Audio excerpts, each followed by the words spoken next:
श्री शिवाय नमः। जोड़ने से अच्छा एक काम करो, बस 108 सरसों के फूल उठाओ, शंकर जी का उद्धतेश्वर महादेव का नाम लिखो और छोड़ दो, शिव जी के ऊपर एक एक कर चढ़ा दो, वो ठेका तुम्हें ही मिलेगा, वो काम तुम्हारे पास ही आएगा। बस केवल अवधूतेश्वर अर्थात ये जो क्रम है, ये वो क्रम तो 108 सरसों के फूल का आप कभी भी कर सकते हो, पर जो ये बच्चों के लिए किया जाता है वो केवल बसंत पंचमी के दिन ही होता है। नटराज का, किसका पूजन? नटराज का। क्योंकि वीणा देवी को, सरस्वती को भी अगर कोई स्वर प्रदान करता है, माता सरस्वती को यदि कोई नृत्य प्रदान कर रहा है, माता सरस्वती को यदि कोई वीणा में स्वर प्रदान कर रहा है, माता वीणा वादनी को अगर कोई वीणा सिखा रहा है, माता सरस्वती को नित्यांगना सिखा रहे हैं, तो वो नटराज भगवान शिव सिखा रहे हैं। शंकर, दुनिया के लोग माता सरस्वती को पकड़ते हैं और सरस्वती शिव नटराज को पकड़ते। पहला नाट्य सिखाने वाला ही शंकर सरस्वती को, इसलिए कहते हैं विद्याध्ययन करने वाले बच्चों को शिव का स्मरण करना चाहिए। शंकर का स्मरण करो, जब जब पढ़ने बैठो मन नहीं लगे। कई बच्चों की आदत रहती है किताब लेकर बैठ जाते हैं, लाइन पर इंगली भी रखेंगे, सब ध्यान करेंगे, पर याद भी तो होना चाहिए। याद कैसे हो?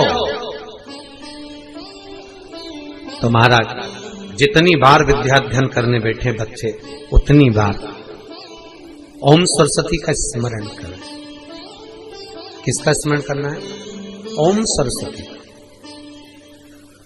ओम का सल्लेखन लंबा लेवे, आखिरी में सरस्वती पर विराम कर दे।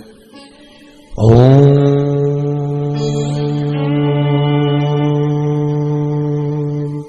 सरस्वते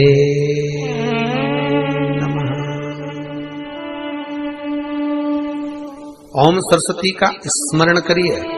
5 बार बोलने के बाद बच्चा खेलते हुए भी अगर किताब में एक लाइन भी पढ़ लेगा तो वो बच्चा उस लाइन को कभी जिंदगी में भूल नहीं सकता, भले वो उस क्लास को पास करके आगे की 10 क्लास में क्यों ना पहुंच जाए, भूल नहीं सकता। सरस्वती जी का एक नाम शारदा है।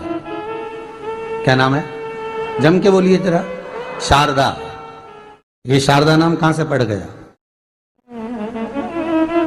सरस्वती माता को शारदा नाम किसने दिया था? भाई नामकरण होता है तो हमारे यहाँ तो आज भी नियम है महाराज, ये बुआ कोई नाम बताती है, मामा जी कोई नाम बताते हैं और दादाजी कुछ बोलते हैं, कोई बोलेगा टिक्कू, कोई बोलेगा पिक्कू, कोई बोलेगा कुछ, सबके नाम अपने अपने रहते हैं, कोई प्रेम से क्या बोलता है। तो सरस्वती का शारदा नाम किसने प्रदान किया था?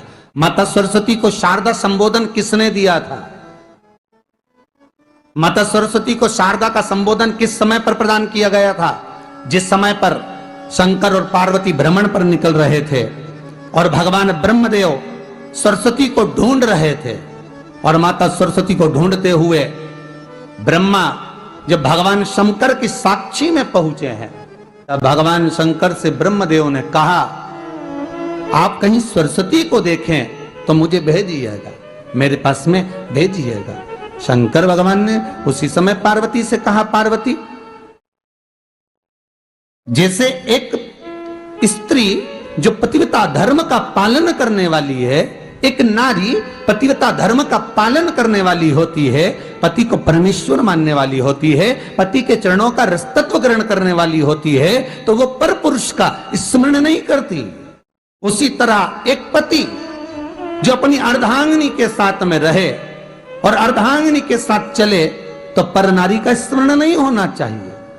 तो एक काम करो पार्वती, तुम उस सरस्वती को बुलाना प्रारंभ करो।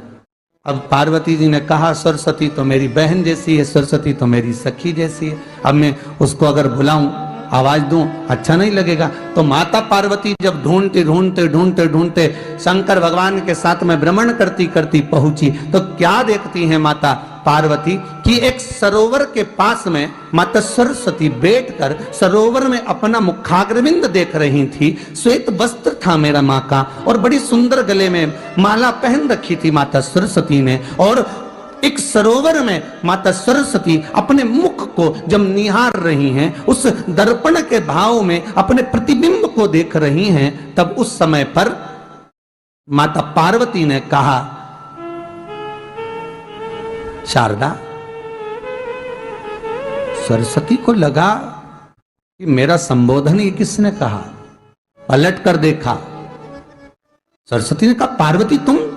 हां, मैंने तेरा जो दर्पण में प्रतिबिंब देखा है, तेरा स्वरूप देखा, पर तू इतनी सुंदर है, इतनी सुंदर है, पर तेरा जल में जो स्वरूप देखा ना वो नीला दिखाई दिया, थोड़ा सा श्याम दिखाई दिया, इसलिए मैंने तुझे शारदा कह दिया।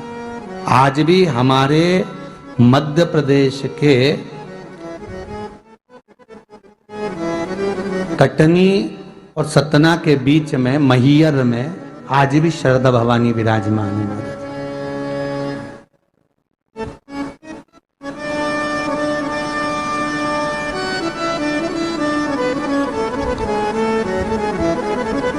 धार जिले में जाएंगे तो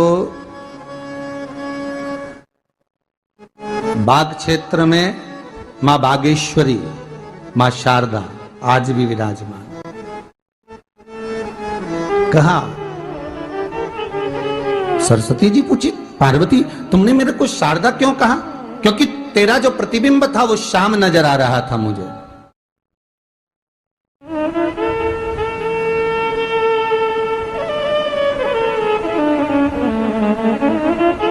उस प्रतिबिंब को देखकर मैंने तुझे शारदा का संबोधन दिया। तुम्हें ब्रह्मा जी बुला रहे हैं। सरस्वती ने कहा पार्वती मैया दीदी, आपने मुझे जो नाम दिया है, जगत के लोग, संसार के लोग मुझे इस नाम से जब पुकारेंगे तो ये शारदा, ये सरस्वती स्वयं उसके कंठ पर, उसके मस्तिष्क पर सदा विराजमान रहेगी, ये शारदा बनकर। इसलिए हमारे स्कूलों में, हमारे काव्य ग्रंथों में, हमारे जो कविगण रात्रि को जो काव्य पाठ करते हैं, कविता का स्मरण करते हैं, वो सरस्वती की वंदना नहीं करते, हे शारदे मां, शारदा की वंदना करते।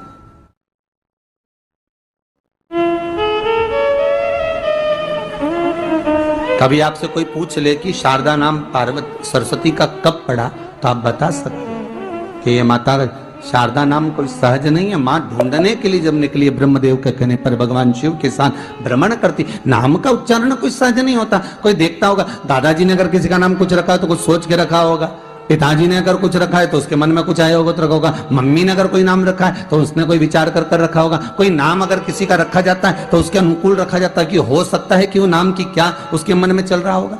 तो शारदा का संबोधन कोई सहज नहीं है। माता सरस्वती का एक नाम शारदा हुआ, इसलिए संबोधन में सरस्वती कम शारदे मां ज्यादा बोला जाता है। आप काव्य पाठ कर लो, नाम जाप कर लो, स्मरण कर लो।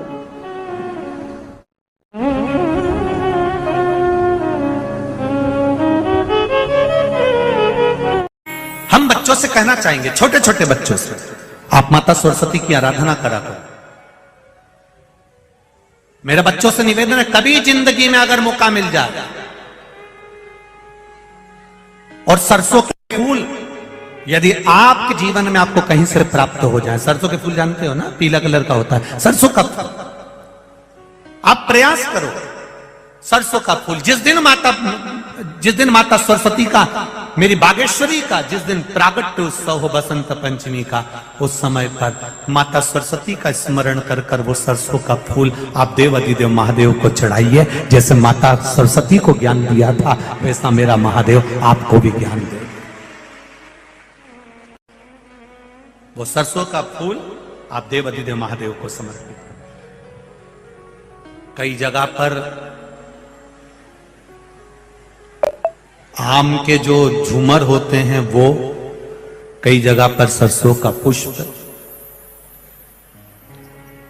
सरसों का फूल वैसे शिव महापुराण के अनुसार अगर अपन देखें तो बड़े रोग में भी कारगर होता है। जिसको कैंसर जैसा रोग हो जाता है या किडनी लीवर जिसका डैमेज हो जाता है, इसके लिए हमने पहले भी कथाओं में वर्णन किया है। बसंत पंचमी का दिन, महाराज सरस्वती का दिन, जिस दिन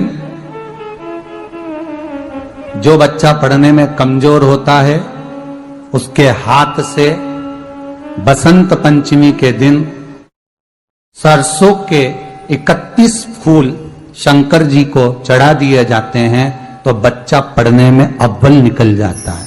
उसके बच्चे को कभी नहीं कह सकते कि पढ़ने बैठ, वो खुद बैठेगा।